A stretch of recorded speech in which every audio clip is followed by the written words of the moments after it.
بسم الله الرحمن الرحيم والعاديات ضبحا فالموريات قدحا فالمغيرات صبحا بسم الله الرحمن الرحيم إنا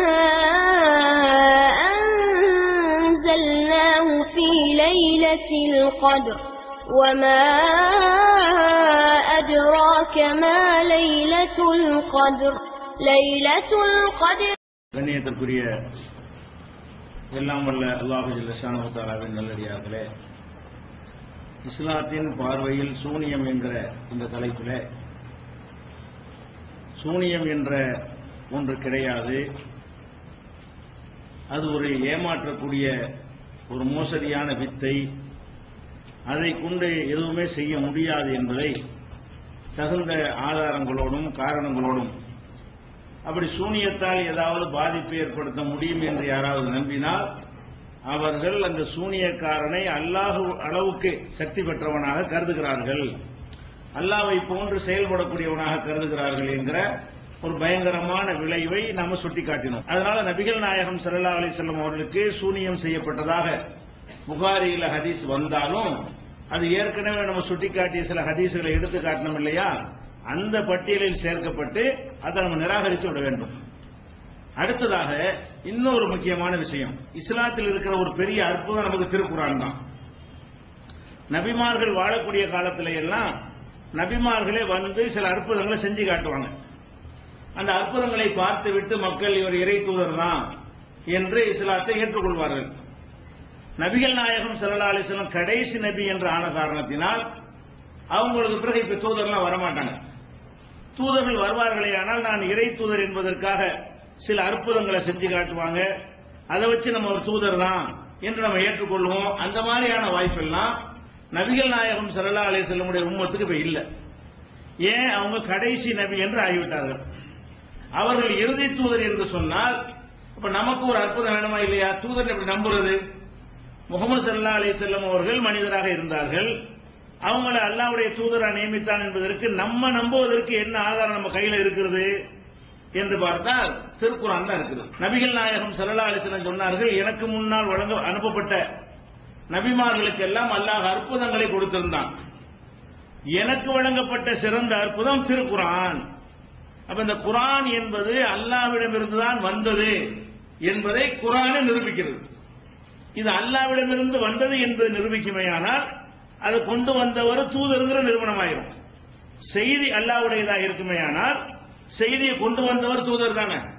அப்ப நபிகள் நாயகம் ஸல்லல்லாஹு அலைஹி வஸல்லம் அவர்கள் அல்லாஹ்வுடைய தூதருங்கிறது நிரூபிக்கிறதுக்கும் இந்த வேதம் அல்லாஹ்விடமிருந்து வந்தது என்பதற்கும் குர்ஆனே சாட்சியாக இருக்கிறது. 14 நூற்றாண்டுகளுக்கு முன்னாடியே அது சொன்ன செய்திகள் இன்றைக்கு நிரூபிக்கப்பட்டுக் கொண்டிருக்கிறது. அன்றைய மனிதன் சொல்ல முடியாத செய்திகளை எல்லாம் நபிகள் நாயகம் ஸல்லல்லாஹு அலைஹி வஸல்லம் அவர்களுக்கு இந்த திருக்குர்ஆன் மூலமாக சொல்லி காட்டப்படுகிறது. அதெல்லாம் மனிதன் சொல்ல முடியாது. அன்னைக்கு இது இந்த டாபிக் நம்ம விரிவாக குர்ஆன் எப்படி அற்புதமாக இருக்கிறது என்பது விரிவாக பேச வேண்டிய ஒரு தலைப்பு. உங்களுக்கு ஏற்கனவே ஒரு ரமலான் மாதம் முழுவதும் தனித்து விளங்கும் இஸ்லாம் என்கிற தலைப்பில் இதை விளக்கி இருக்கிறோம். குர்ஆன் எப்படி அற்புதமாக இருக்கு, ஒரு மாதம் விளக்கி இருக்கிறோம். குர்ஆன் எப்படி அற்புதமாக இருக்கிறது, அது அல்லாஹ்வுடைய வேதம் தான் என்பதற்கு எப்படி சான்றாக இருக்கு, இதெல்லாம் விளக்கி விட்டோம். இப்ப சூனியம் டாபிக்ல இருக்கிறதுனால அதுல போனா நமக்கு டைம் பத்தாது. இப்ப சுருக்கமா நீங்க விளங்க வேண்டிய என்னவென்று கேட்டால், இந்த குர்ஆன் வந்து அல்லாஹ்வுடைய வேதம், அதுதான் இஸ்லாம் உண்மையான மார்க்கம் என்பதற்கு நம்ம கையில் இருக்கிற ஒரே ஆதாரம். நம்ம கைவசம் முஸ்லிம் சமுதாயத்தின் கையில் இருக்கிற ஒரே ஆதாரம் என்ன? இந்த குர்ஆன் அல்லாஹ்வுடைய வேதம் என்பதற்கு அதுவே அத்தாட்சியாக இருக்கிறது, அதுவே சான்றளித்துக் கொண்டிருக்கிறது என்பதை நம்ம நம்புகிறோம். அப்ப இந்த குர்ஆன் என்பதுதான் நம்மிடத்தில் ஒரு பாதுகாக்கப்பட்ட ஒரு அற்புதமாக இருக்கிறது என்று சொன்னால், அந்த குர்ஆனில் சந்தேகம் ஏற்படுகிற எந்த ஒரு விஷயத்தையும் நம்ம தூக்கி இருக்கணும். ஒரு நம்பிக்கை குர்ஆனில் சந்தேகத்தை ஏற்படுத்துமையானால் அப்ப அது என்ன, ஒரு செய்தி வருது, ஒரு ஹதீஸ் வருகிறது, அது குர்ஆனிலே நமக்கு டவுட்டை ஏற்படுத்துகிறது என்று சொல்லுமையானால் அப்ப எதை தூக்கி எறியணும்? அந்த ஹதீஸ் தவறா சொல்லியிருப்பாங்க, ரசூலுல்லாஹ் சொல்லியிருக்க மாட்டாங்க, யாரோ ஒரு ஆள் ஏதோ ஒன்று சொல்லியிருப்பாரு அப்படின்னு தான் எடுத்துக்கொள்ள முடியும். இப்ப இந்த குர்ஆனை பொறுத்த வரைக்கும் அல்லாஹ் என்ன செய்யறான்னு கேட்டா, இந்த குர்ஆனை இறக்கும் பொழுதே சொல்றான், இதுல சந்தேகம் இல்லை. முக்கியமான டாபிக் சொல்றது என்ன? நீங்க சூரத்துல் பக்ராவை எடுத்தா ஸாலிகல் கிதாபு லா ரைப ஃபீஹி, அலிஃப் லாம் மீம் ஸாலிகல் கிதாபு லா ரைப ஃபீஹி, இந்த வேதத்தில் எந்த சந்தேகமும் இல்லை. அப்ப அல்லாஹ் என்ன சொல்றான்டா, குர்ஆன்ல சந்தேகங்கிற டாபிக் இடமே இல்ல. அதே மாதிரி சந்தேகம் யாருக்காவது இருக்குன்னு வைங்க, அதுக்கு அல்லாஹ் கேள்வி பதில் சொல்றான். இன் குன்தும் ஃபீ ரைபி மிம்மா நஸல்னா அலா அப்தினா, நமது அடியாருக்கு நாம் அருளிய இந்த வேதத்தில் உங்களுக்கு சந்தேகம் இருக்குமேயானால் இது மாதிரி ஒரு சூரா கொண்டு வா. இது 114 சூரா இருக்கிறது, இவ்வளவு அத்தியாயங்களை கொண்டு வர வேணாம். இந்த குர்ஆனில் உள்ளது போல ஒரே ஒரு சூறாவை கொண்டு வந்து நீ உண்மையாளரா இருந்தா இது குர்ஆன் இறைவனை நிரூபிச்சு காட்டு. இந்த முன்னறிவிப்போடவும் இந்த ஸ்டைலையும் இந்த நடையிலையும் இந்த தரத்திலையும் நீ ஒரு அத்தியாயத்தை கொண்டு வா அப்படின்னு சேலஞ்ச் பண்ணி, அது அன்றைக்கு இருந்த அரபுகள் யாராலும் ஏற்றுக்கொள்ள முடியாமல் அவர்கள் தோல்வி அடைந்து இஸ்லாத்தை தழுவினார்கள். அப்ப இந்த குர்ஆன் எப்படி மக்கள்கிட்ட வைக்கிறது? சந்தேகம் வறுமையானால் சவால் விட்டு இது மாதிரி கொண்டு வர முடியுமா என்று கேட்டு அந்த சந்தேகத்தை நீக்குவதற்கு அல்லாஹ் என்ன செய்யறான், இவ்வளவு பெரிய அறை கூட வச்சிருக்கிறான். இந்த குர்ஆன்ல 2வது அத்தியாயத்தில் 23வது வசனத்தில் இதை நீங்கள் பார்க்கலாம். அதே மாதிரி அல்லாஹ் என்ன செய்யறான்னா, மாக்கான ஹாதல் குர்ஆன் அய்யுஃப்தரா மின் தூனில்லாஹ், இந்த வேதம் அல்லாஹ்வை தவிர வேறு யார் மூலமாக இட்டு கட்டப்பட்டது கிடையாது. நல்லா தெரிஞ்சுக்கிறங்க, இது முந்தைய வேதங்களை மெய்ப்படுத்துகிறது. லா ரைப ஃபீஹி மின் ரப்பில் ஆலமீன், இது ரப்புல் ஆலமீனிடமிருந்து வந்தது என்பதில் எந்த சந்தேகமும் கிடையாது. அதுல சந்தேகத்தை கிளப்புறதுக்கு எந்த ஒரு வாய்ப்பு இருக்காது. சந்தேகத்தை ஒருத்தர் கிளப்பினால் அதுக்கு ஆன்சர் மட்டும் இருக்கும்.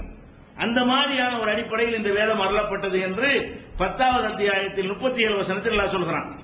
இதே மாதிரியான கருத்தை 32வது அத்தியாயத்தில் 2ஆம் வசனத்திலும் சொல்லி காட்டுகிறான். இன்னும் சொல்ல போனா நபி ஸல்லல்லாஹு அலைஹி வஸல்லம் காலத்துல குர்ஆன்ல சில சந்தேகத்தை கிளப்பினாங்க, அல்லாஹ் விடல. நீங்க கிளப்பினா கிளப்பிட்டு போடா, எங்க மக்கள் நம்புவாங்க, எங்க முகமது நம்பினா போதும், எங்க மூமின்கள் மட்டும் நம்பினா போதும், அப்படி எல்லாம் எடுத்துக்கல. எந்த சந்தேகத்தை குர்ஆனுக்கு எதிராக கிளப்பினாலும் மரண அடி கொடுக்கக்கூடிய வகையில் அதுக்கு அல்லாஹ் என்ன செய்யறான், பதிலளித்து சந்தேகம் கிளப்பாத, சான்ஸ் இல்லைங்கிறான். எப்படி என்றால், ஒரு கட்டத்தில் இந்த குர்ஆனுடைய அந்த தன்மையை அவர்களுக்கு நிராகரிக்க இயலல. எழுத படிக்க தெரியாத இந்த ஆளு இவ்வளவு உயர்ந்த நடையில ஒரு செய்தியை சொல்றாரு, முந்தைய விஷயங்கள் எல்லாம் சொல்றாரு, வருங்காலத்தை பத்தி சொல்லுகிறாரு. அப்ப இது இவ்வளவு அழகான அற்புதமான நடையில் இருக்கிறது. ஆனா இவருக்கு இவருடைய சொந்த நடை இந்த நடை கிடையாது, இவருடைய சாதாரண பேச்சு ஒரு டைப்பாக இருக்கிறது. இறை வேதம் என்று சொல்கிறாரே முகமது, அது உயர்ந்த ஒரு ஸ்டைல் இருக்கிறது என்று அவங்க ஆச்சரியப்பட்டாங்க. அப்ப என்ன சொன்னாங்க என்று கேட்டா, நபி ஸல்லல்லாஹு அலைஹி வஸல்லம் அவர்களை பலரும் சந்திப்பாங்கல்ல, அதுல ஒரு பண்டிதர் ஒரு பண்டிதர்ங்கிற பேர் எடுத்த ஒருத்தர் சந்திச்சுட்டு போவார் வெளியூர்ல இருந்து அதை சொல்றாங்க. நானும் வெளியூர் வர்றான்ல, இவன் தான் சொல்லி கொடுத்துட்டு போறான் டெய்லி. ரசூல் ஸல்லல்லாஹு அலைஹி வஸல்லம் செய்யறான், இவருக்கெல்லாம் தெரிய விஷயம் கரெக்டா இருக்கிறது, உயர்ந்த நடையில் இருக்கிறது, நடைய குறை சொல்ல முடியல, செய்தியை குறை சொல்ல முடியல. ஆனா இவர்கிட்ட இருந்து வராது, இவருடைய கெப்பாசிட்டிக்கு இந்த மாதிரியான செய்தி எல்லாம் என்ன செய்யாது, வர முடியாது. ஆனா செய்தி உயர்தரமா இருக்கு. அப்ப என்ன செய்யணும், உயர்தரமா இருந்தா உயர்தரமான ஒரு ஆளை சொல்லி இவர் தான் சொல்லி கொடுத்துட்டு போறாரு அப்படின்னு சொன்னாங்க. கிளப்பிட்டாங்க இல்ல, அல்லாஹ் என்ன செஞ்சான், கிளப்பிட்டு போடா, நான் தான் இறக்கணும்னு சொல்லிட்டு நிக்கல. அல்லாஹ் என்ன கேட்கிறான், வலக்கது நாளமும் நாம் அறிந்து வைத்திருக்கிறோம், அன்னகும் எப்பொழுதுன அவர்கள் சொல்கிறார்கள், இன்னமாய் வள்ளிமுகு பஷரும், ஒரு மனுஷன் இவருக்கு சொல்லிக் கொடுத்து விட்டு போகிறான் என்று சொல்கிறார்களே, அதை நாம் அறிந்து வைத்திருக்கிறோம். லிசான் உள்ளது யுல்ஹிதின இலைஹி ஆஜமியும், எந்த மனுஷன் கற்றுக் கொடுக்கிறதாக இவர்கள் சொல்கிறார்களோ அவனுடைய மொழி வேற்று மொழி, அரபி அல்லாத மொழி, அவன் வேற மொழிக்காரன், அந்நிய பாஷக்காரன். வஹாதா லிசானுன் அரபியின் முபீன், இது தெளிவான அரபு மொழியில் இருக்கிறது. இந்த அரபு மொழி ஸ்டைல் அவனுக்கு வராது. முதல்ல முகமது எழுத படிக்க தெரியாது, இந்த ஸ்டைலுக்கு அவர் சொந்தக்காரர் கிடையாது. நீ யார் சொல்லி கொடுக்கிறா சொல்லி அவர் விவரம் உள்ளவரா இருக்கலாம், இந்த நட வராதுடா. இந்த குர்ஆனுடைய நடை இருக்குதே, இது ரொம்ப உயர்ந்த நடையில் இருக்கிறது. நீ யார் சொல்லி கொடுக்கிறதாக சொல்கிறாயோ அவனுடைய நடைக்கு இது சம்பந்தம் கிடையாது. அவனை பேச விட்டு பாரு, இந்த மாதிரி பேசுறானு பாரு, அவனை செக் பண்ணி பாரு. இது எவ்வளவு அற்புதமான தெளிவான நடையில் இருக்கிறது. இதை போய் இப்ப நம்ம தமிழ்ல நான் ஒண்ணு சொல்றேன்னு வைங்களேன், எது எனக்கு சந்திரபாபு நாயுடு சொல்லி தந்து போறாரு, ஒத்துக்குறீங்களா? அவனுக்கு தமிழ் எப்படி தெரியும், முதலமைச்சர் என்ன இருந்துட்டு போறாரு, சந்திரபாபு நாயுடு தான் பிஜேபி சொல்லி கொடுக்குறாரு அப்படின்னு சொன்னா ஒத்துக்குறீங்களா? சாதாரண எனக்கு சொன்னா கூட சொல்லி கொடுக்கிறவனுக்கு என்ன செய்யணும், அந்த மொழி தெரிஞ்சிருக்கணும். அவனுக்கு மொழி ஏன் மொழி அவனுக்கு தெரியாத, ஏன் மொழி தெரியாத ஒரு ஆள் என்னை பார்த்தாருன்னு சொன்னா அவர் என்னத்தை எனக்கு சொல்லி தந்திருப்பாரு? சாதாரண பேச்சுவார்த்தை வேணா வந்திருக்கலாமே தவிர இதெல்லாம் சொல்லிக் கொடுக்குற அளவுக்கு விவரம்னா அதோட கூடுதல் மொழியறிவு பெற்றவராக இருக்கணும். அப்ப அல்லாஹ் என்ன செய்யறான்னு கேட்டா, குர்ஆனுக்கு எதிராக ஏதாவது சந்தேகம் கிளப்பினாங்கன்னு வைங்களேன், மரணடி கொடுத்து குர்ஆனை பத்தி ஒருத்தருக்கு சந்தேகம் வரக்கூடாது என்று அல்லாஹ் பதில் சொல்றான். 16வது சூறாவுல 103வது வசனத்தில் பார்க்கலாம். அதே மாதிரி நபிகள் நாயகம் ஸல்லல்லாஹு அலைஹி வஸல்லம் எழுதுறது இருக்கல, எழுத்து திறமை, எழுத்து ஆற்றல்ங்கிறது ரொம்ப ஒரு பாக்கியம். அல்லாஹ் என்ன செய்யறான், அல்லம பில் கலம்ங்கறான். ஆரம்பமே அப்படித்தான் இறங்குது. எழுத படிக்க தெரியாதவருக்கு இந்த முதல் சூறாவே என்னது, இக்ரா சூறா தான். அதுல என்ன செய்யறான், இக்ரா பிஸ்மி ரப்பிக்கல்லதி ஹலக்கல் இன்சான மின் அலக்னு வரும்ல, அதுல என்ன வருகிறது, அல்லது அல்லம பில் கலம், அவன் கலமை கொண்டு எழுதுகோலை கொண்டு கற்றுக் கொடுத்தவன் இறைவன். உமது இறைவன் எழுதுகோல் மூலமாக மனிதனுக்கு அறிவை கற்றுக் கொடுத்திருக்கிறான் என்று சொல்லி எழுதுகோலுக்கு ஒரு சிறப்பு இருப்பதாக அல்லாஹ் சொல்லி காட்டுகிறான். நூன் ஒல் கலமி ஒமா யஸ்துரூன், கலம்ட சூறா இருக்கிறது. அப்ப நூன் ஒல் கலமி ஒமா யஸ்துரூன், அந்த பேனாவின் மீதும் அவர்கள் எழுதக்கூடிய எழுத்துகளின் மீதும் சத்தியமாக அப்படின்னு அதன் மீது சத்தியம் பண்ணி அல்லாஹ் சொல்கிறான் என்று சொன்னால், எழுத்துங்கிறது ஒரு முக்கியமான, அதுதான் கல்வியை வளர்ப்பதற்கு உரிய ஒரு கருவி, காரணியாக இருக்கிறது. இந்த எழுத்த எவனுக்கெல்லாம் கொடுத்த அல்லாஹ் ரசூலுல்லாஹ் கொடுத்தானா? எழுத்துங்கிற பெரிய பாக்கியம். எழுத தெரியாததுக்கு வந்து முதல் வசனமே எழுத்துல முதல் சூறாவிலேயே எழுத்துங்கிற ஒரு பாக்கியம், அதை கொண்டுதான் அல்ல கல்வியை கற்றுத்தர்றேன்னு சொல்றான். அந்த எழுத்தை ரசூல் ஸல்லல்லாஹு அலைஹி வஸல்லம் கொடுத்தானா? கொடுக்கல.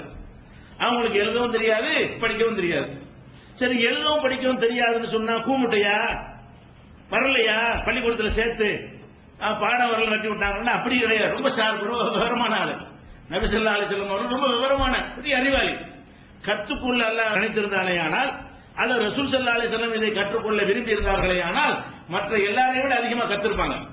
உடனே உடனே புரிந்து கொள்ளக்கூடிய திறன், ஆற்றல், உலகத்துக்கெல்லாம் பெரிய அறிவுரை சொன்ன ஒரு மாமேதை. அந்த மாதிரியான படிக்காத மேதையாக அவர்கள் இருந்திருக்கும் பொழுது இந்த எழுத்தை கற்றுக்கொள்வது, எழுதுவது பெரிய விஷயமா? அலிஃபுன்னு கோட்டை போட்டு அலிஃபுன்னு சொல்லிட்டு பெரிய விஷயமா? இப்படி கீழே ஒரு புள்ளி வச்சு இது பாண்டு சொல்ற பெரிய மேட்டரா இது? இதை போய் சொல்லிக் கொடுத்தா இது அறிந்து கொள்வதாக இருந்தால் சின்ன ஒரு விஷயம். என்னென்ன ஞானத்தையே கொடுத்த அல்லாஹ் என்ன செஞ்சானா, அவன் கொடுக்கவே இல்லை.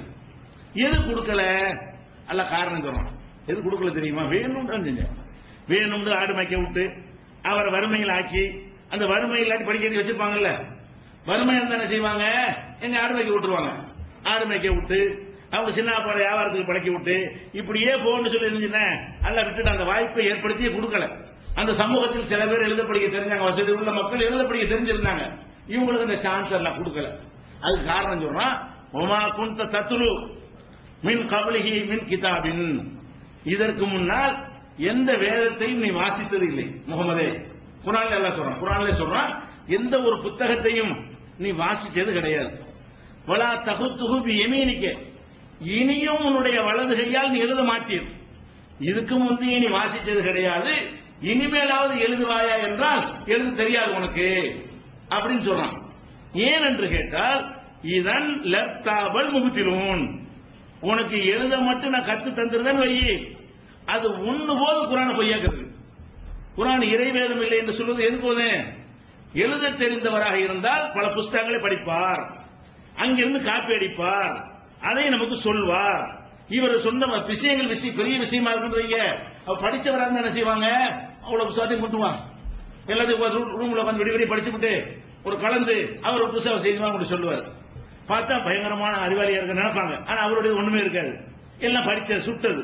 அப்ப பிற நூல்கள்ல இருந்து சுட்டு அவரை சொல்லியிருப்பான்னு வைங்க, அப்படின்னு சிறப்பான முறையில் சொல்ல முடியுமா இல்லையா? அப்படின்னு சொல்லியிருப்பாங்க. இவருக்கு எழுதவும் தெரியாது படிக்கவும் தெரியாது ஆக்கின காரணத்தினாலதான் எழுத தெரியாத படிக்க தெரியாத ஆளுக்கு இவ்வளவு விஷயங்கள் எப்படி தெரியுது? இவ்வளவு அழகான நடையில் எப்படி இவருக்கு சொல்ல முடிகிறது? அந்த இலக்கியங்கள் அவருக்கு தெரியாது, பல பழங்கால சங்ககால இலக்கியங்கள் இருப்பாங்க, அதனால படிச்சது கிடையாது, வரலாறு தெரியாது, எங்க ஊரை விட்டு போனது வியாபாரத்தை தவிர எதுக்காகவும் கல்வி இருக்கிறதுக்காக போனதும் கிடையாது.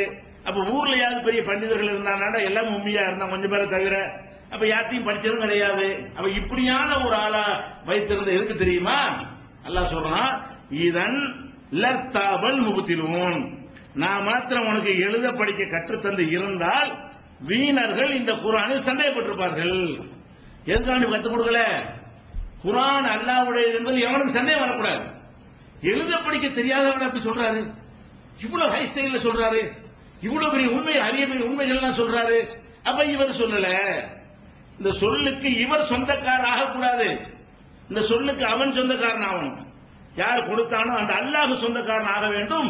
இந்த சொற்கள் குர்ஆனுடைய இந்த வாசகங்களுக்கு முகமது சொந்தக்காரன் ஆகக்கூடாது என்பதற்குத்தான் எழுதுதல் ஒரு பாக்கியமாக இருந்தும் படித்தல் ஒரு பாக்கியமாக இருந்தும் அதை நான் கொடுக்கலங்கிறாங்க. அப்ப மக்களுக்கு சந்தேகம் வரும்ல, அது பூரா அடைக்கிறாங்க. எழுத படிக்க கொடுத்து நீ நினைச்சிட்டு போட, நான் தான் கொடுத்தேன்னு சொல்லிட்டு போனாம்ல.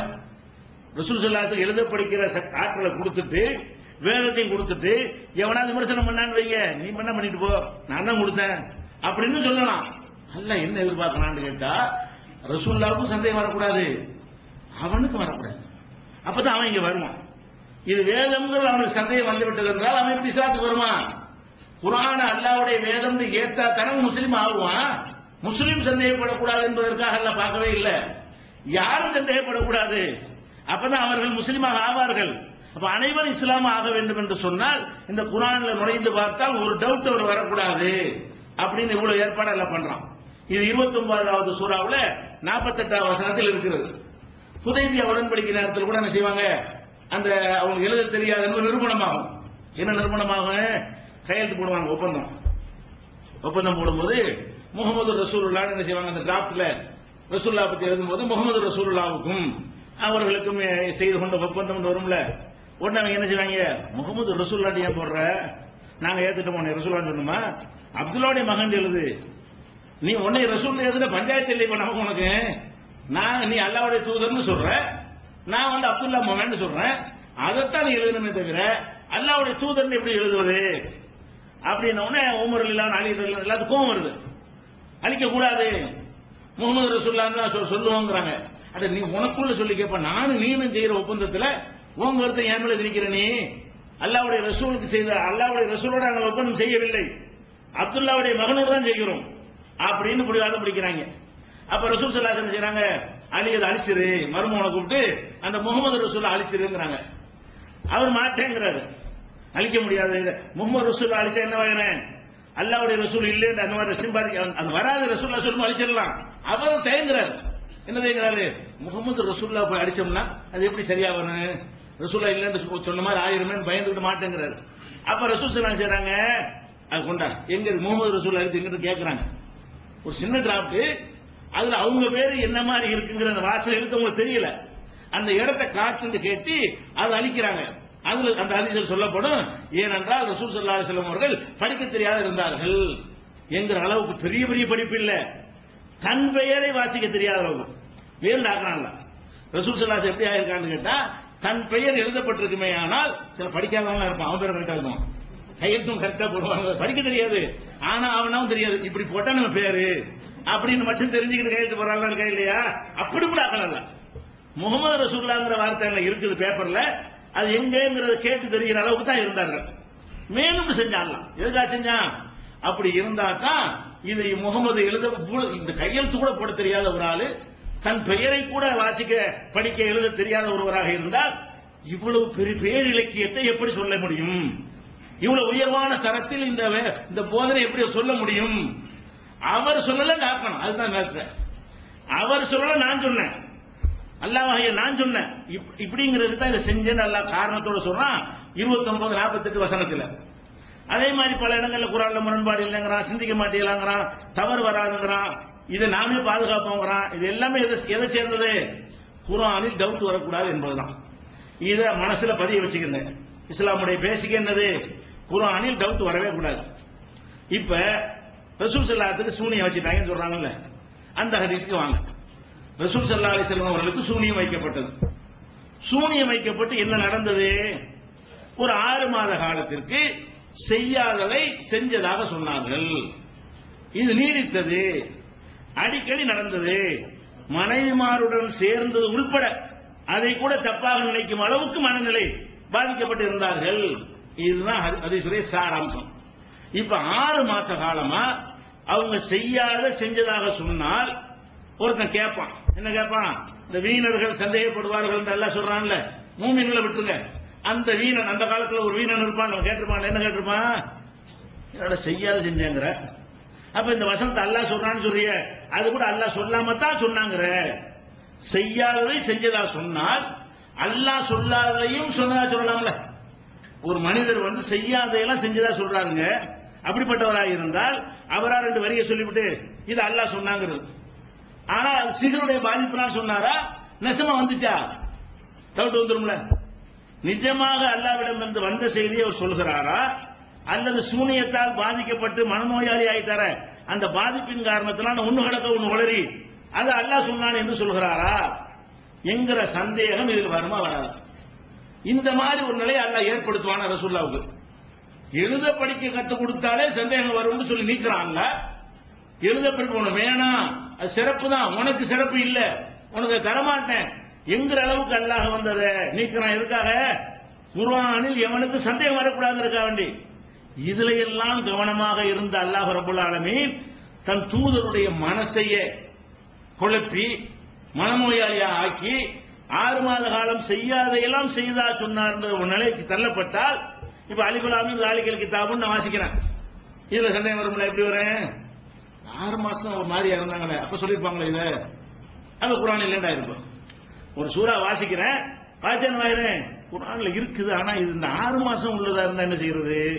குர்ஆன் இல்லாம இருக்கலாமே, குர்ஆன் இல்லையான்னு சந்தேகம் வருமா? ரசூலுல்லாஹ்வுக்கு மனநோய் வந்து விட்டது என்றால் அம்மனநோயில் என்ன மாதிரி மனநோய்? சொல்லாததை சொல்வது, செய்யாதை செய்வது என்கிற மனநோய் வந்து விட்டது என்று சொன்னால் வஹீயில் சந்தேகம் வருமா வராதா? குர்ஆனில் சந்தேகம் வருமா வராதா? அப்ப நம்ம என்ன நினைக்கிறேன், அல்லாஹ் இப்படி ஒரு செட்டிங் எப்படி செய்வான்? அவனுடைய தூதரையே மனநோயாளியாக ஆக்கினால் அவனுடைய தூது செய்தி எப்படி மக்களுக்கு சென்று அடையும்? அவன் மக்களோடு சொல்வதாக இருந்தால் அவர் வழியா தான் சொல்ல போனான். வேற ஒரு ஆளை நியமிச்சுட்டு செஞ்சா கூட அதை ஒத்துக்கலாம். 6 மாசம் மனநோயில் ஆயிட்டாங்க, அந்த நேரத்தில் இவர் எல்லாம் நியமிச்சு விட்டு நீ பாத்துக்கன்னு சொன்னா அப்படின்னு சொன்னாலும் பரவாயில்லை. அந்த 6 மாச காலத்துக்கு அவங்க தானே தூதரு. அந்த 6 மாச காலத்துக்கும் அல்லாஹ்வுடைய செய்தி அவங்க வழியா தானே வரேன். அப்படி வரக்கூடியவரே உன்னோட ஒன்று சொன்னார் என்று சொன்னால் அவர் அல்லாஹ்விலிருந்து வந்ததை சொன்னாலும் வரல வாங்கியவங்க, வராத சொன்னாலும் வராது மாற்றி சொன்னாலும் வரல வாங்க. அப்ப குர்ஆன் அல்லாஹ்விலிருந்து தான் வந்தது என்பதில் இது சந்தேகம் ஏற்படுத்துமா ஏற்படுத்தாதா? அப்ப குர்ஆனில் சந்தேகம் ஏற்படுத்துற அளவுக்கு ஒரு பலவீனமான நிலையில் தான் ரசூலை தேர்ந்தெடுத்து அல்லாஹ் வச்சிருக்கிறானா? மற்றவங்களுடைய உள்ளத்தை விட அதிகமான வலுவை அல்லாஹ் கொடுத்திருந்தான் உங்களுக்கு. எந்த அளவுக்கு கொடுத்திருந்தான்? இப்ப நான் உங்களுக்கு ஒரு சூரா ஓதுறேன்னு வைங்க, பக்கரா சூரா நான் ஓதுற மனப்பாடமா, நான் ஓதுனு மனப்பாடம் பண்ண முடியுமா? முடியாது. ஓதுனது என்ன செய்யணும்? ஒரு 10 தடவை 20 தடவை நான் ஓதுனால் அப்ப நீ மனப்பாடம். ஒரு பக்கம் பக்கரா சூரால ஒரு பேஜை நான் ஓதுறேன், ஒரு பேஜை ஓதணும்னு அப்படியே யாருக்கா மனப்பாடாகுமா? ஆகாது. நீங்கள் மனப்பாடம் ஆகுறதா இருந்தா ஒரு 100 தடவை நான் ஓதணும். அல்ல நீங்க எழுதி வச்சு நீங்களே திருப்பி திருப்பி திருப்பி என்ன செய்யணும்? மனப்பாடம்னு தனியா ரிஸ்க் எடுத்து பண்ணணும். அப்படித்தான் மனப்பாடம் பண்ண முடியும். ரசூல் ஸல்லல்லாஹு அலைஹி வஸல்லம் உள்ளத்துல எப்படி வச்சிருக்காங்க தெரியுமா? குர்ஆன் வஹி வரும்ல, ஜிப்ரீல் ஓதுவார். ஓதுன அவசர அவசரமா ரசூல் என்ன செய்வாங்க? நான் கசிச்சு அவங்க ஓத ஆரம்பிப்பாங்க. சொல்லும் போதே சேர்த்து சேர்த்து சொல்றது. ஜிப்ரீல் ஓதும் போது அவங்களும் சேர்த்து சேர்த்து ஓதுவாங்க. அப்ப அல்லாஹ் என்ன பண்றான் தெரியுமா? அது வேணாங்களாம். லா துஹர்ரிக் பிஹி லிசானக லிதஅஜல பிஹி, அவசர அவசரமா மனப்பாடம் செய்வதற்காக உன் நாவை அசைக்காத. இதா கரானாஹு ஃபத்தபி குர்ஆனா, நான் ஓதும் போது பேசாம கேட்டுட்டே இரு. இன்னா அலைனா ஜமாஹு வ குர்ஆனா, அதை உள்ளத்துல பதிய வைக்கிறீங்க. ஏன் வேலை? ரசூலுல்லாஹ்வுடைய உள்ளம் டேப் ரெக்கார்டு மாதிரி. இப்ப டேப் ரெக்கார்டுல நம்ம போய் பேசணும் வைங்களேன், 20 தடவை பேசினா பதிவாகுமா? ஒரு டேப் ரெக்கார்டு நாடா போட்டு ரெக்கார்டை கொடுத்துறோம், பேசணும் ரெக்கார்ட் ஆயிரும்ல, இல்ல இன்னொரு 10 தடவை சொல்லணும் அதுக்கு. அப்ப ஒரு டேப் ரெக்கார்டரில் ஒரு செய்தி பதிவாவதாக இருந்தால் ஒரு தடவை தான் சொல்லுவோம். மனித உள்ளத்துல பதிவாகிறாங்க 100 தடவை 50 தடவை சொல்லணும். நாளை பொறுத்து திருப்பி திருப்பி சொன்னாதான் அது பதிவாகும். கருத்துக்கள் வேண்டாம் பதிவாயிரும். வார்த்தை அப்படி மனப்பாடம் பண்ணுவதாக இருந்தால் பல தடவை சொல்லணும். அப்ப அந்த மாதிரி எல்லா மனிதர்களும் இருக்கும்போது தூதரை தேர்ந்தெடுத்து நல்லா என்ன பண்றான்? நம்மளோட வலுவான உள்ளத்தை கொடுக்குறான். இவங்க எல்லாத்தையும் பலவீனமாக பாக்குறாங்க. ரசூல் ஸல்லல்லாஹு அலைஹி வஸல்லம் உள்ளம் நம்ம எல்லாருடைய உள்ளத்தை விட பலமான உள்ளம். எந்த உள்ளம்? ஓதணும்னு மனப்பாடம் ஆயிரும்.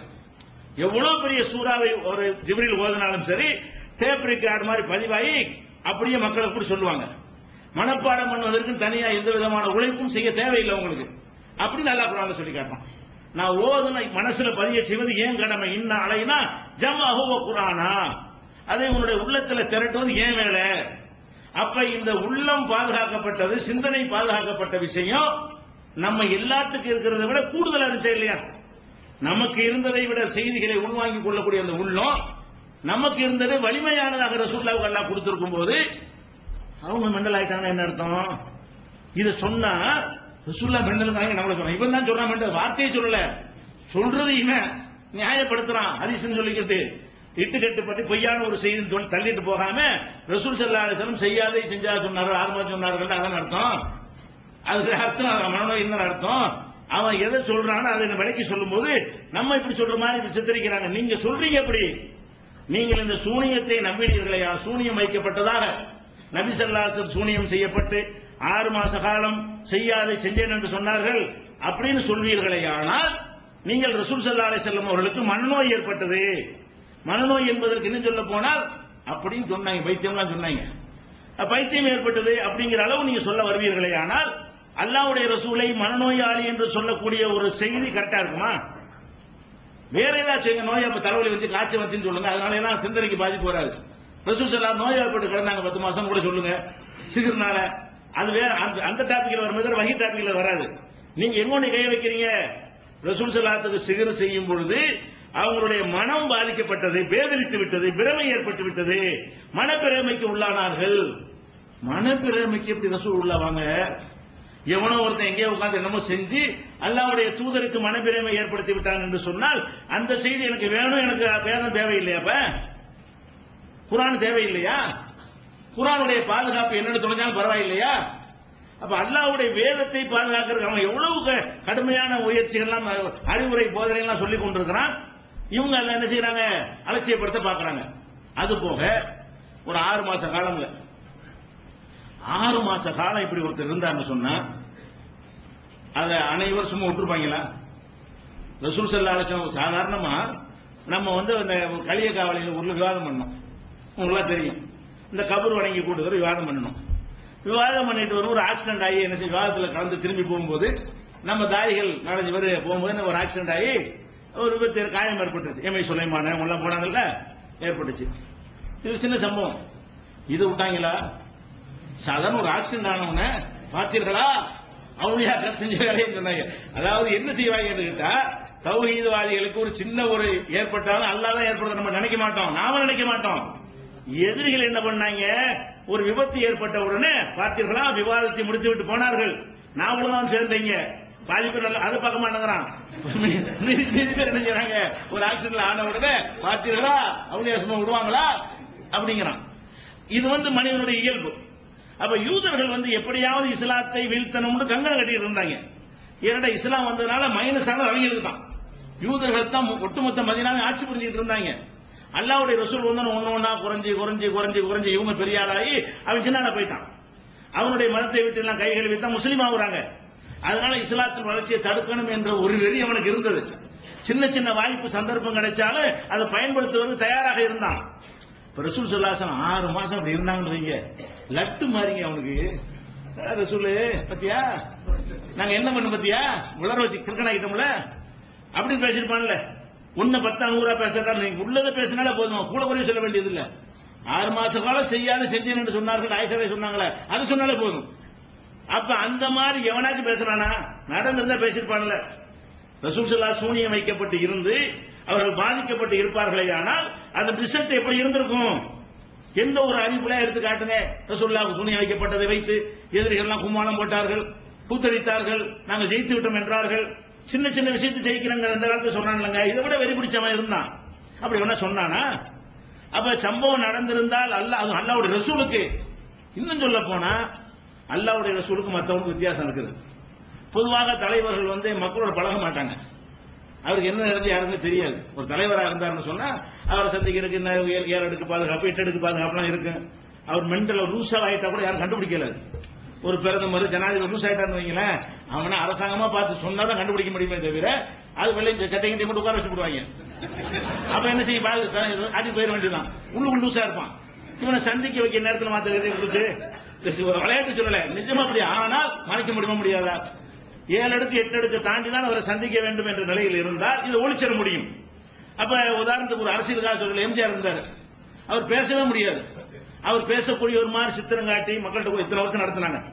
ஏன்னா மக்கள் சந்திப்பு இல்லாம தவிர்த்து விட்டு ஒதுங்கி இருந்த ஒரு தலைவராக இருந்ததுனால அவருக்கு ஏற்பட்டது அப்படி என்ன செய்ய முடியும், முழுசாக மறைத்திட முடியும். கையை பிடிச்ச ராஜீவ் காந்தி தூக்கி நிற்பார், அவர் தூக்க மாட்டாரு, அவர் கையை தூக்கிட்டு நிற்பாரு, நிஜமா அவரை தூக்குற மாதிரி தெரியும். ஆனா ராஜீவ் கையை விட்டு கை புத்து விழுந்துரும். அப்படி எல்லாம் நம்ம இதே சென்னையில பார்த்தோம். கத்திப்பாரா இடத்துல வச்சு ஒரு மீட்டிங் நடக்கும்போது நடந்துச்சு. அதெல்லாம் பேப்பர் எடுத்து கமெண்ட் பண்ணி போட்டாங்க. எதுக்கு இது சொல்றோம்னு கேட்டா, அல்லாவோட இப்படி இருந்தவங்களா ஒவ்வொரு நாளைக்கும் 5 டைம்ஸ் பள்ளியாசலுக்கு வரக்கூடியவங்க, அடிக்கடி மக்களை வந்து பாக்குறவங்க, எல்லா மக்கள் யார் வேணாலும் பார்க்கலாம். வாயிற் காப்பெல்லாம் கிடையாது, யாரும் அனுமதி வாங்கிட்டு உள்ள போகணும் கிடையாது. அப்ப எல்லா மக்களும் அன்றாடம் பார்க்கக்கூடிய ஒரு ஆளாக இருந்தால் இந்த 6 மாச பாதிப்பு ஊரே பரவி போயிருக்குமா இல்லையா? 6 மாச பாதிப்பு வீட்டுக்குள்ளே இருக்கிற ஒரு தலைவராக இருந்தால் மறைச்சிடலாம். மக்களோடு தொடர்பு உள்ளவர்களாக அவர்கள் இருப்பார்களே, ஆனால் அப்ப எல்லாத்துக்கும் பரவிடுமா இல்லையா? தொழும் போது நடந்திருக்கும், நின்றுட்டு தொழுது போயிட்டு வாங்க, செய்யாத செஞ்சேன்னு சொல்ற மாதிரி, செய்யாத செஞ்சேன்னு சொல்ற மாதிரி இருந்தால் பள்ளியாசல நிக்க வேண்டியது. ஏன்பா நிக்கிறீங்க, போங்கப்பா தொழுதாச்சுப்பா, இப்படிலாம் நடந்திருக்க முடியல, அப்படி நடந்துச்சு, ஏதாவது ஒண்ணு நடக்கலாம். அப்ப அது போக தொழுகைக்கு வந்தாங்கல்ல, எல்லாம் முஸ்லிம் மக்களா இருந்தாங்க, சஹாபா அப்படி நினைச்சிடாதீங்க. முனாபிக் அங்க வேண்டாம். முனாபிக் நான் முஸ்லீம் என்று சொன்னாலே அவனை நம்ம தடுக்க மாட்டோம் இஸ்லாத்துல. எவனா ஒருத்தனை இஸ்லாம் சேர்த்து வந்து உட்காந்து வெட்டுவீங்களா நீங்க? நம்ம காலத்துல எந்த பிள்ளைய வெட்டி விடுவாங்களா? முஸ்லீம் ஆயிட்டேன்னு சொன்னா வா உட்காரு, அப்படி மார்க்கும் உள்ளத்தை அல்லாஹ் பாக்குறவன், வெளியில உள்ளதை நம்ம நம்புறோம். அப்படி நிலையில முனாபிக்குகளும் அங்க இருந்தார்கள். அவன் யூதர்களுக்கு ஆள் காட்டி இங்க வந்தா ஒரு வேஷம், அங்க வந்தா ஒரு வேஷம்.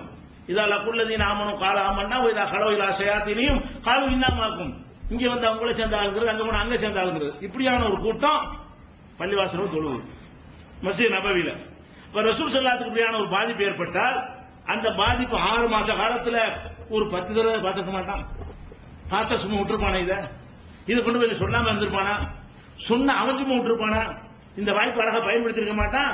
லூசு ஆயிட்டான்னு சொன்னாலே இஸ்லாத்துக்கு ஓடி போயிருப்பாங்க எல்லாரும். முகமது லூசு பைத்தியம், இதுக்கு முந்தைய ஆதாரம் இல்லாம சொன்னாங்க, இப்ப ஆதாரத்தோட. இதுக்கு முந்தைய சொன்னாங்க நுபுவத்தை ஆரம்பிக்கும் போது கிறுக்கன்னு சொன்னாங்க. ஆனால் இப்ப உள்ளது எப்படியா இருக்கு? அவங்க மனைவியே சொல்ற அளவுக்கு உள்ளதா இருக்குது, செய்யாத செஞ்சேங்கிறாங்க. இப்படிங்கிறதோட சேர்த்து கொண்டு போனார்களே, ஆனால் என்ன ஆயிருக்கு? அப்படி நடக்கவே இல்லை. அப்ப நபிகள் நாயகம் ஸல்லல்லாஹு அலைஹி வஸல்லத்துக்கு சூனியம் வைக்கப்பட்டதா நீங்க நம்பினீர்களே, ஆனால் ஒன்னு சூனியக்காரன் வந்து அல்லாஹ்வை போல உள்ளவன்ங்கிற ஒரு ஆபத்து வருது. ஒன்னு ஃபர்ஸ்ட் மேட்ரு. இரண்டாவது மேட்ரு என்ன வருதுன்னு கேட்டா, இந்த சூனியக்காரனால் ஒரு ரசூல் ஸல்லல்லாஹு அலைஹி வஸல்லம் பாதிக்கப்பட்டு மனநோய்க்கு ஆளானார்கள் என்று சொன்னால் குர்ஆனில் சந்தேகம் வரும். 6 மாசம் இறங்கியது குர்ஆனா இல்லையா? அதுல என்னென்ன வசனம் 6 மாசத்துல பத்தி நமக்கு தெரியல. ஒவ்வொரு ஆயத்தை பார்க்கும்போது சந்தேகம் வரும். ஒருவேளை இது 6 மாசம் உள்ளதா இருக்குமோ? ஒவ்வொரு சூறாயும் ஓத வேண்டியது ஒரு 6 மாசம் ஒரு மாதிரியா இருந்தாங்க, அப்போ வந்ததா இருக்குமோ? ஆராப் ஓத வேண்டியது இது 6 மாசம் வந்ததா இருக்குமோ? சூரத்தில் அலக்கு ஓத வேண்டிய அலக்கு மட்டும் சொல்ல முடியாது, ஆரம்பத்தில் வந்தது. மக்கா மதீனாவுக்கு வந்த பிறகு மதீனாவில் வரக்கூடிய சூறாக்கள்ல எதை ஓதுனாலும் எனக்கு டவுட் வரேன். மதீனாவில் அருளப்பட்ட சூறாக்கள் உள்ள விஷயத்தை எடுத்துக்கொண்டு ஓதும் போதெல்லாம் 6 மாசம் ஒரு மாதிரியா இருந்தாங்க, அப்போ வந்ததா இருக்குமோ? அப்போ வந்த கன்ஃபார்ம் இப்படி அடிச்சு சொல்றது அல்லாஹ்வுடைய வேதம். அந்த நேரத்தில் வந்திருந்தா செய்யாத செஞ்சுட்டு இருக்காங்கல்ல, சொல்லாத சொல்லியிருப்பாங்கல்ல, அந்த நேரத்தில் உள்ளதாக இருந்தால் இது வேதமாகவும் இருக்கலாம், உலர்லாவும் இருக்கலாம் அப்படின்னு ஒரு சந்தேகம் ஏற்படுமா? ஏற்படுத்துவான அல்லாஹ் இந்த குர்ஆனை பாதுகாப்பேன்னு சொல்லக்கூடியவன் குர்ஆனை பாதுகாப்பதற்கு முதல் யாரை பாதுகாக்கணும்? அவனை பாதுகாக்கணும்.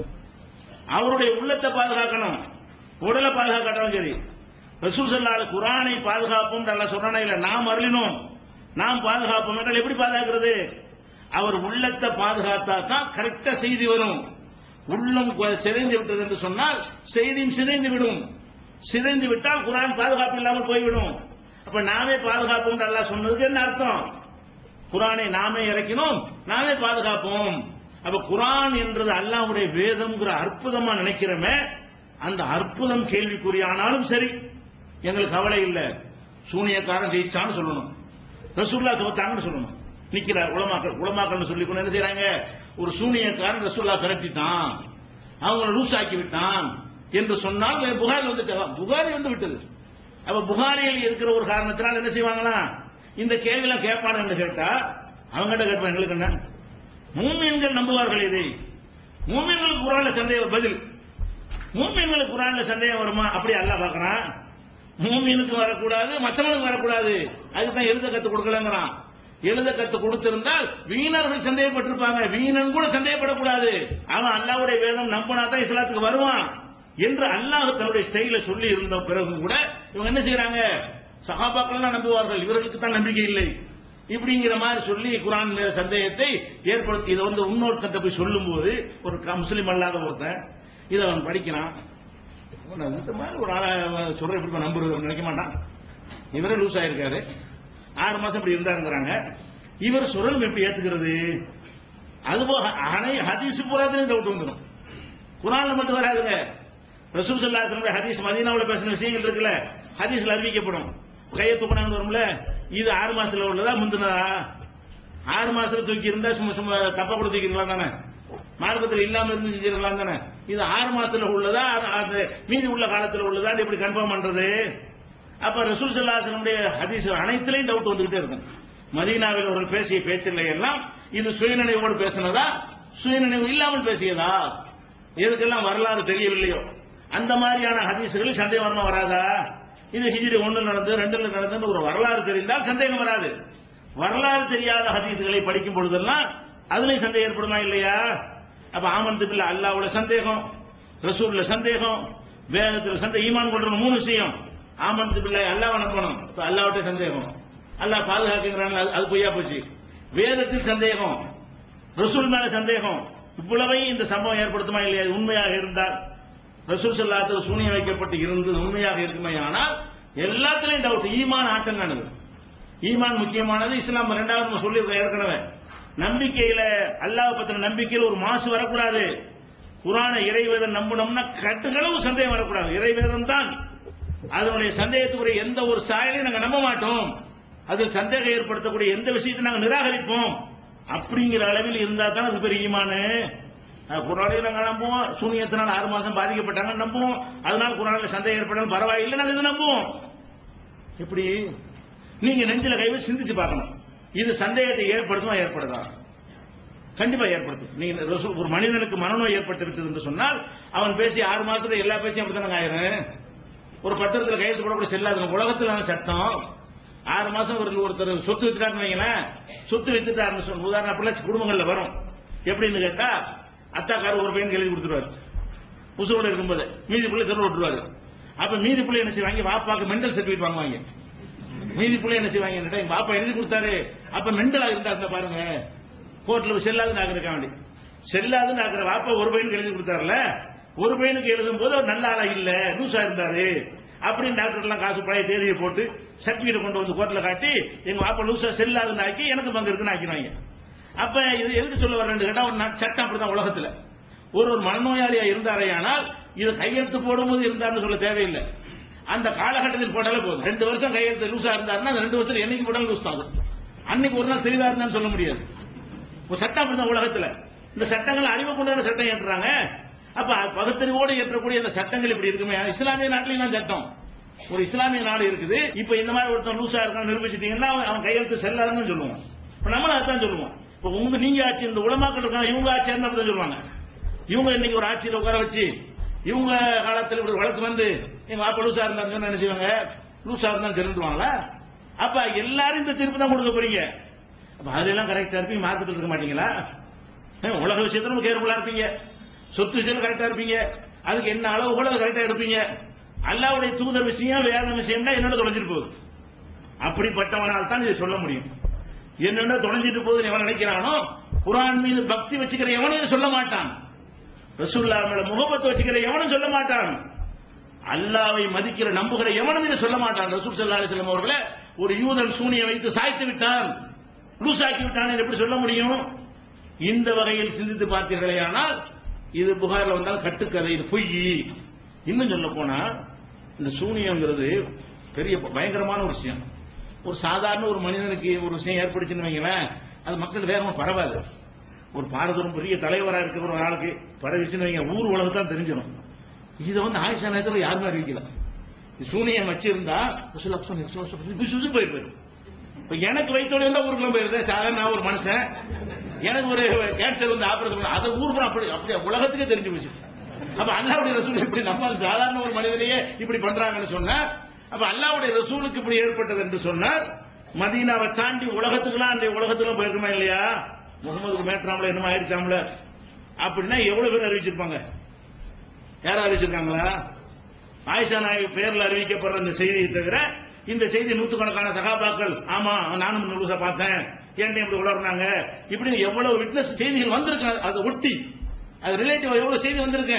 ஆமா ஆயிஷா சொல்றது கரெக்ட் தான், நான் ஒரு நாள் பார்க்க போனேன் உன்னோட உளர்னாங்க, அது மாதிரி அவர் ஒரு நாள் பார்க்க போனாரு, இப்படி எவ்வளவு செய்தி வந்திருக்கு தொடரா ஒண்ணுமே காணாம். அட எவ்வளவு பெரிய தலைவர் முடியல எத்தனை நடச்சிருக்குன்னு எண்ணி சொல்லக்கூடிய ஒரு சமுதாயம், ரசூல் ஸல்லல்லாஹு அலைஹி வஸல்லம் ஒவ்வொரு விஷயத்தையும் அணுவணுவா பார்க்கிற ஒரு சமுதாயத்துக்கு 6 மாசம் பாதிப்பு இருந்தா பார்த்துக்க மாட்டாங்களா? பரப்பி இருக்க மாட்டாங்களா? ஊர் புறம் தெரிஞ்சிருக்காதா? சாப்பிட்டது குடிச்சதெல்லாம் பரப்புறாங்க, இது பரப்பி இருக்க மாட்டாங்களா? பரப்பி துவா செய்யறதுக்கா பரப்பி இருக்க மாட்டாங்களா? ஒருத்தருக்கும் தெரியல. அப்ப இப்படி ஒரு சம்பவம் எந்த சம்பவத்துக்கு எப்படி பரவணுமோ அப்படி பரவ காணாம இது பயங்கரமா அவன்கிட்டையும் பெருசா பரவி நம்மகிட்டையும் பெருசா பரவி இருக்குமே. எதிரிகள்டையும் நல்லா பரவி இருக்க வேண்டிய விஷயம், நம்ம சமூகத்திலும் அனைவற்றையும் பரவி இருக்க வேண்டிய விஷயம். எதிரியும் வாயை துறக்கல, அவனும் தெரியல. லட்டு மாதிரி ஒரு மேட்டர் கிடைச்சிருக்கு, அவன் வாயை துறக்காம இருப்பானா? அப்ப மேட்டர் நடக்கல. அதுல என்ன விளங்குது?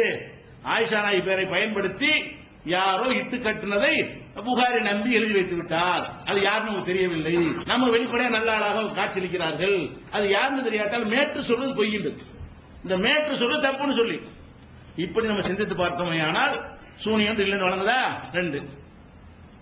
அடுத்தது ஒண்ணு என்னன்னு கேட்டா, இது முக்கியமான விஷயம். இப்ப நபிமார்கள் அல்ல அனுப்புறான், மனிதர்களை நேர்வழி காட்டுவதற்காக அனுப்புறான். அனுப்பும் போது மனிதராக அனுப்புறானா ஒரு டிஃபரெண்டா அனுப்புறானா? தூதர்கள் வர்றாங்க இல்லங்க, அல்லாஹ்வுடைய தூதர்னு ஒருத்தர் சொல்றாரு. அல்லாஹ்வுடைய தூதர்ங்கிற என்ன செய்யறாருன்னா உங்களை மாதிரி சாப்பிடுறாரு, பசிக்கு போய் சாப்பிட்டு வர்றாங்கிறாரு, உங்களை மாதிரியே குடிக்கிறாரு, உங்களை மாதிரியே மலை ஜலம்லாம் கழிக்கிறாரு, உங்களை மாதிரியே அவருக்கு கவலை வருது, நோய் வருது, முதுமை வருது, எல்லாமே வருது, அவருக்கு முன்னாடி பிள்ளைலாம் தேவைப்படுது. இப்படி எல்லா வகையிலையும் மனிதராக இருக்கிறார். இப்படி இருந்துகிட்டு நான் தூதர் இருக்கிறேன் நம்புவானா? எல்லா எந்த வகையில் அல்லாஹ்வுடைய தூதர் மனுஷனுக்கு தூதர் நம்பிட்டு போயிடுவான். இவர் யாருக்கு தூதர்ங்கிறாரு? அல்லாஹ்வுடைய தூதர்ங்கிறாரு. அப்ப அல்லாஹ்வுடைய தூதர்னு அவனுக்கு என்ன சந்தேகம் வருது மக்களுக்கு? இவர் அல்லாஹ்வுடைய தூதர்ங்கிறாரு, ஒரு டிஃபரெண்டே காணா. மனுஷமா நம்மள்ட்ட இருக்கிற அம்புட்டு இருக்கிறது, நம்மளுடைய தேவைகள் அவருக்கு தேவையாக இருக்கிறது, நம்மள்ட்ட இருக்கிற பலவீனம் அவர்கிட்ட இருக்கிறது, அவர் அடிச்சா நமக்கு அடிக்கிற மாதிரி அவர் கழிச்சிருக்கிறது, உகதுபுற ரத்தம் வந்திருக்கிறது, மூச்சிட்டு விழுந்திருக்கிறார்கள், காயப்பட்டிருக்கிறார்கள், உங்களை விட நான் 2 மனிதன் படுகிற வேதனையை படுகிறேன் என்று சொல்லி இருக்கிறார்கள், இப்படி எல்லாம் பசிகளை வாடி இருக்கிறார்கள். தெருவுல யாராவது வர்றாங்க, அபூபக்கரை பாக்குறாங்க, என்னங்க நிக்கிறீங்க, பசிக்காக வெளியே வந்து நிற்கிறார்கள். அப்ப இப்படி எல்லாம் பசி தாங்க முடியல, தாக தாங்க முடியல, இயற்கை உபாதைகள் எல்லா வகையிலையும் பார்த்தால் ரசூலுல்லாஹ் மனிதராக இருந்தாங்க, அவ்வளவு பேர் மனிதராக தான் இருந்தாங்க நபிமார்கள். அப்ப என்ன செஞ்சாங்க? நபிமார்கள்ட்ட கேட்டாங்க, மனுஷனா இருந்துட்டு எப்படி அவனை தூதர் நம்புறது? அவன் கேட்டதுதான். எதிரிகள் என்ன கேட்டாங்க? நீ அல்லாஹ்வுடைய தூதர்ங்கிற, ஏதாவது வித்தியாசம் இருக்கணுமா இல்லையா? எங்களை மாதிரி எல்லா வகையிலும் எங்களை மாதிரி இருக்கிற, ஆனா அல்லாஹ்ட்ட செய்தி வருதுங்கிற, எப்படி நாங்க நம்புறது என்று கேட்டார்கள். எப்படிலாம் கேட்டிருக்கான்னு பாருங்க. காலு இன் அன்தும் இல்லா பஷரும் மிஸ்லுனா, நீங்கள் எங்களை போன்ற மனிதரை தவிர நீங்கள் யாரும் இல்லை. தூதர்மார்கள்ட்ட அந்த காலத்து மக்கள் சொன்னது என்னன்னு கேட்டா, நீங்கள் எங்களை போன்ற மனிதரை தவிர யாரும் இல்லை. எங்கள் அப்பன் பாட்டன்மார்கள் வணங்கிய தெய்வங்களை விட்டு திசை திருப்புவதற்காக நீங்கள் திட்டமிட்டு வேலை செய்கிறீர்கள். நீங்க மனுஷன் தான். 14:10 இருக்கிறது. அதே மாதிரி காலத்துலகும் ருசுலுகும், ரசூல்மார்கள் அவங்கள்ட்ட போய் சொல்றாங்க, இன்னஹும் இல்லா பஷரும் மிஸ்லுக்கும், அரே நான் உங்களை போல மனுஷன் தான், யாரும் இல்லடா. அவனும் மனுஷங்கிறான். தூதர்களும் மக்கள்கிட்ட என்ன சொல்றாங்க? நாங்களும் உங்களை மாதிரி மனுஷன் தான் சொல்றாங்க. அப்ப எப்படி ஏத்துக்குருவான்? அவனும் மனுஷனா பாக்குறான். தூதர் நான் மனுஷன் இல்லைன்னு சொல்ல மாட்டேங்கிறாரு. இறை தூதர் நம்புவதற்கு ஏதாவது வேணுமா இல்லையா? ப்ரூஃப் வேணுமா இல்லையா? அதே மாதிரி பல சந்தர்ப்பங்கள் கேட்கிறாங்க. யாசின் சூறாவுல 3 தூதர்கள் அனுப்புறான். ஒருத்தர் மாத்தி ஒருத்தர் 3 பேர் அனுப்பிடுறான். அப்ப என்ன செஞ்சாங்க? காலு இன்னா இலைக்கும் முர்சலும், 3 தூதர் ஒன்னா போய் எங்களை அல்லாஹ் தான் தூதர் அனுப்பி இருக்கிறான் அப்படிங்கிறாங்க. அப்ப அந்த எதிரிகள் என்ன பண்ணாங்க? மா அன்தும் இல்லா பஷரும் சொல்லுனா, நீங்க எங்களை மாதிரி மனுஷன், தூதர்னா எப்படி நம்புறது? அல்லாஹ்ட்ட செய்து கொண்டு வர்றாங்க, ஏன் வேணாலும் சொல்லிட்டு போயிடலாமே. இதை நீங்க அல்லாஹ்வுடைய தூதர் நம்புறதா இருந்தா நீங்க சாப்பிடாத ஒரு ஆளை நீங்க நாங்க நம்புவோம். நாங்கெல்லாம் சாப்பிட்டு நீங்க சாப்பிடலன்னா டிஃபரெண்டா இருக்காரா, ஏத்துக்குருவோம் அல்லாஹ்வுடைய தூதர். நாங்க தாகம் வந்தா குடிக்கிறோம், நீ தண்ணியை தொட்டது இல்ல, அப்படி இருந்து காட்டுனா டிஃபரெண்டா இருக்க ஏத்துக்குருவோம் அல்லாஹ்வுடைய தூதர். அது மாதிரி இருக்கலாம். எங்களுக்கு நோய் வரும், இவர் நோயே வராது, அப்ப ஏத்துக்குருவோம். எல்லாத்துலயும் எங்களை மாதிரி இருக்கிற உன்னை எப்படி தூதர் ஏத்துக்கிறதுன்னு கேட்கறாங்க. இது யாசின் 36:15 இருக்குது. சுவைப் நபியை பார்த்து சொன்னாங்க, சாலி நபி பார்த்து சொன்னாங்க, இப்படி நிறைய சொல்லியிருக்கிறாங்க. இன்னும் சொல்ல போனா மாலிஹாதர் ரசூல், இவர் என்ன பெரிய ரசூல், யாக்குலு தாம் உணவு உண்கிறார், எம்சி பில் அஸ்வா கடை வீதியில் நடக்கிறார், இவர் என்ன தூதர் இருக்கிறாங்க. தூதர்னு சொன்னா இவர் நம்மள மாதிரியே கடை வீதிக்கு போறாரு, சம்பாதிக்கிறதுக்கா போறாரு, சாப்பாடுலாம் சாப்பிடுறாரு, இவர் தூதரா அப்படிங்கிறாங்க. லவ்லா உன்சில இலகி மலக்கும், இவர் அல்லாவுடைய தூதர்னா கூட ஒரு மலக்க ஓட்டிட்டு வரணும், ஒரு மலை கூட சேர்த்து வந்து ஆமா இவர் அல்லாவுடைய தூதர் சொன்னா ஏத்துக்கிறோம். அப்ப எங்களை மாதிரி மனுஷனா வந்துகிட்டு சாப்பிட்டு குடிச்சுக்கிட்டு தூதர்னா நம்புறது என்று சொன்னார்கள். 25:7 இருக்கிறது. அதே மாதிரி மாகாதா இல்லா பஷரும் மிசலுக்கும், இவர் உங்களை போன்ற மனிதர் தான். யாக்குல் மிம்மா தாக்குலூன மின்ஹு, நீங்க சாப்பிடுறது அவர் சாப்பிடுகிறாரு, அதுல வித்தியாசம் தான் கூட பரவாயில்லை. நம்மளாம் சோத்த திங்கிறோம், இவர் கல்ல சொல்லி திங்கிறாரு அப்படின்னு செய்யலாம், அதே டிஃபரெண்ட் ஆகுது அப்படி நினைக்கலாம்ல. நீங்க திங்கிற தனப்ப திங்கிற அந்த அரிசி அந்த ரொட்டி திங்கிறாரு, இவரு மண்ணள்ளி இழுத்து பார் வாழ்ந்து காட்டுகிறேன் அப்படின்னு சொல்லி மண்ணள்ளி திங்க மாட்டேங்கிறாரு, மரத்தை கடிச்சு திங்க மாட்டேங்கிறாரு, பிளேடு திங்க மாட்டேங்கிறாரு, இப்படி எல்லாம் திங்கிறாங்க இல்ல, தீபுல திங்க இப்பெல்லாம் திண்டா வித்தியாசமா இருக்கும். இவர் என்ன செய்யறாரு, தூதருங்கிறாரு, சாப்பிடுறாரு ஒரு மேட்ரு, என்னத்தை சாப்பிடுறாரு, நம்ம சாப்பிடுறாரு, அந்த ரொட்டி தான் அவருக்கு வேண்டி இருக்கு, அந்த பேரிச்சம்பழம் தான், அந்த தண்ணி தான், அது கேட்கறாங்க. எப்படி இப்படி கேட்கறான், மிம்மா தாக்குலூன மின்ஹு, நீங்கள் அருந்துவதை அவர் அருந்துகிறார் சாப்பிடுகிறார், சிறப்பு மிம்மா சிறப்பும், நீங்க குடிக்கிறது அவரும் குடிக்கிறார் அப்படின்னு சொல்லு. சாப்பிடவும் செய்யறாரு, நீங்க சாப்பிட அந்த சாப்பாடு அவருக்கு வேண்டியதா இருக்கிறது. அப்ப அப்படி 23-33 இதெல்லாம் சொல்லி காட்டுறான். அப்ப இந்த மாதிரி தூதர்கள் வரும்போதெல்லாம் மனிதரா இருந்தாங்க பாருங்க, அதனால அவங்களுக்கு ஏத்துக்கிறவ முடியல. எப்படி நம்ம ஒரு மனுஷனை போய் தூதர்னு ஏத்துக்கிறது, இதுல அவங்களுக்கு பெரிய டவுட் இருந்தது. அப்ப அல்லாஹ் என்ன பண்றான்னு கேட்டா, இதை மாத்துறதுக்காக வேண்டி தூதர் டவுட் இல்ல, மனிதன் தூதர் அனுப்பும் போது இப்ப நான் ஒருத்தர் அல்லாஹ்வுடைய தூதர்னா நம்பிடுவீங்களா நீங்க? ஏன் அதுக்கு ஏதாவது வேணும், ஆதாரம் வேணும். ஆதாரம் இல்லாம ஒருத்தர் தூதரை நம்பிடலாம்னு சொன்னா எவன் வேண்டாம் தூதர்னு சொல்லிட்டு போயிருவான். மக்களை வந்து அருள் செய்வதற்காக அல்லாஹ் என்ன பண்றான்னு கேட்டா, எந்த தூதர் அனுப்புனாலும் அவர் எல்லா வகையிலும் மனுஷரா இருக்கும்.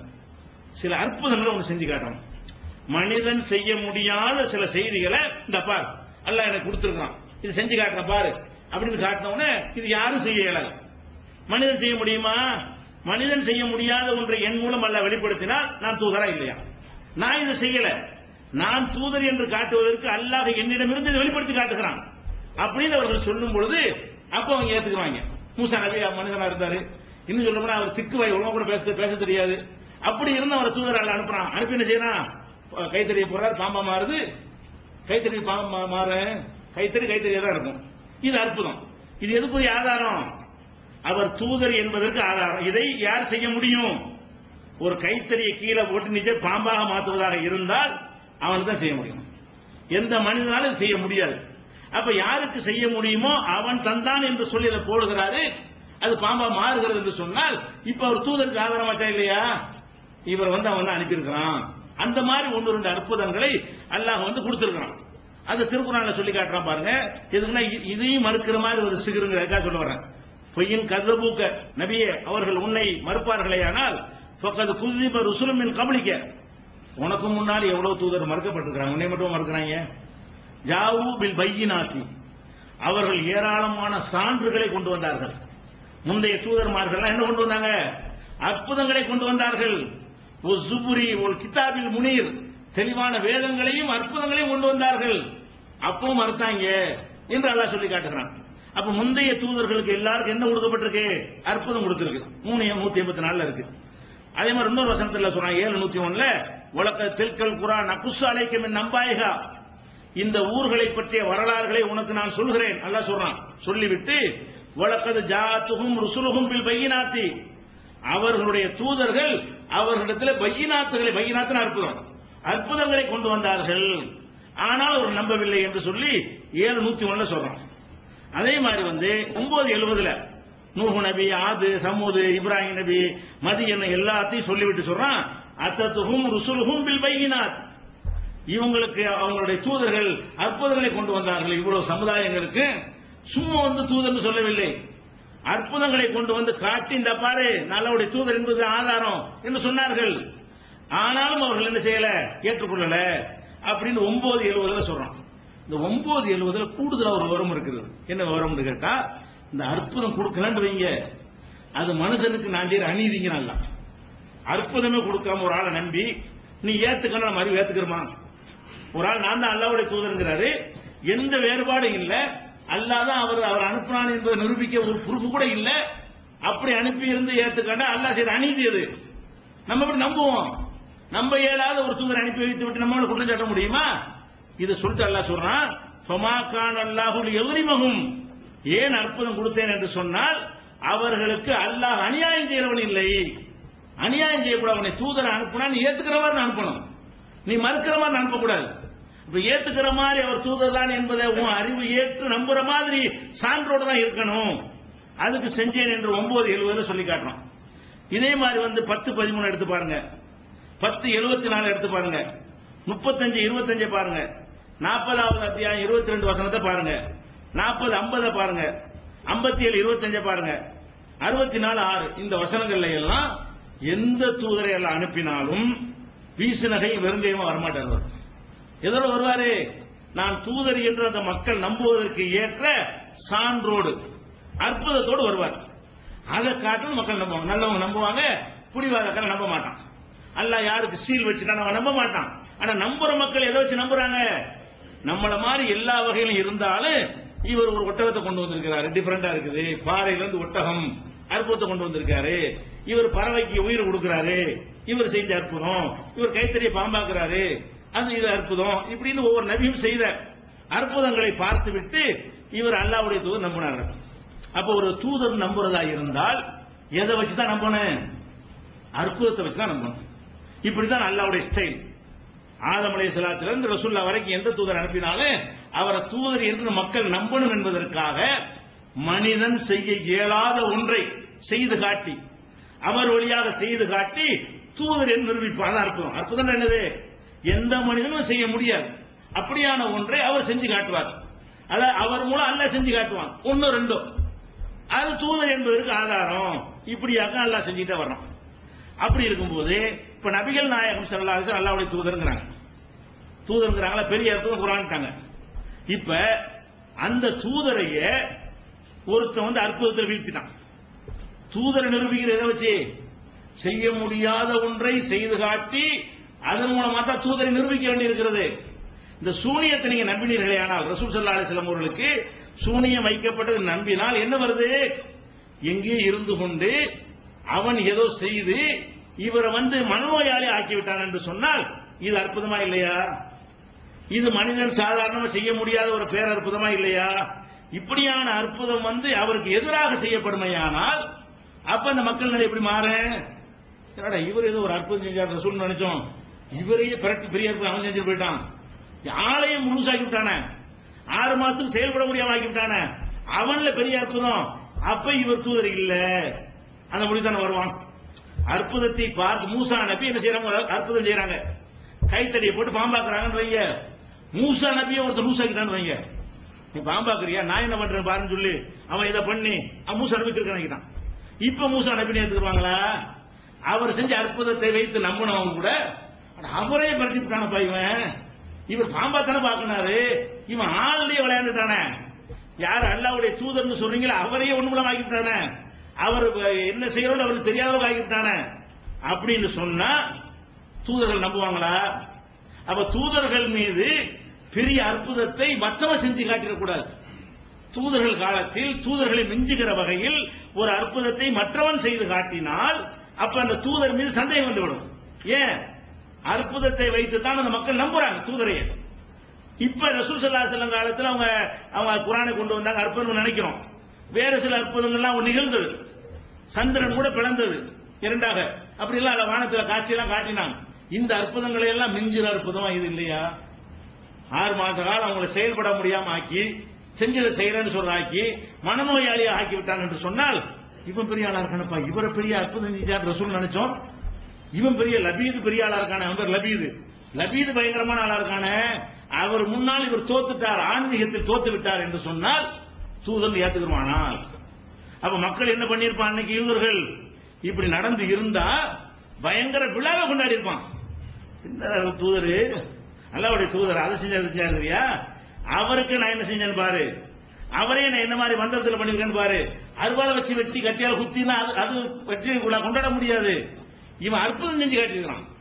யூதன் என்ன பண்ணிருக்கிறான், அவரை தொடாம, கிட்ட வராம, அவரை பார்க்காம, எங்கேயோ ஒரு இடத்துல இருந்து கொண்டு அவன் முடியலையும் அது மாதிரியாக சீப்புலையும் பேச்சு மட்டையிலையும் செஞ்சு அங்க செஞ்சது இங்க பாதிக்குது, மனசையும் பாதிக்குது, உடம்பையும் பாதிக்குது. அப்ப இது இவ்வளவு பெரிய அற்புதம் இறைவன் செய்யற மாதிரியான ஒன்றை செஞ்சு காட்டியிருக்கான்னு சொன்னால், அப்ப நபிமார்களை அற்புதத்தை வைத்து நம்பியவர்கள் அந்த நம்பிக்கை பாடாகுமா இல்லையா, அது பலவீனப்படுமா இல்லையா?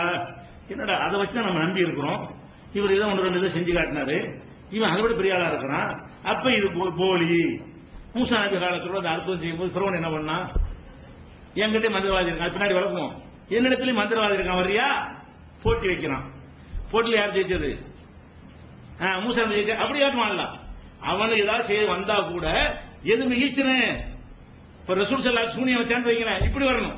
ரசூல்லா ஒருத்தன் சூனியம் வச்சான், அந்த சூனியம் வந்து ரசூல்லா கிட்ட வந்துச்சு, அப்படி ரிவர்ஸா போய் அவனை பாதிச்சிருச்சு. அப்படி வந்தா கூட ஏத்துக்கலாம் ஓரளவுக்கு.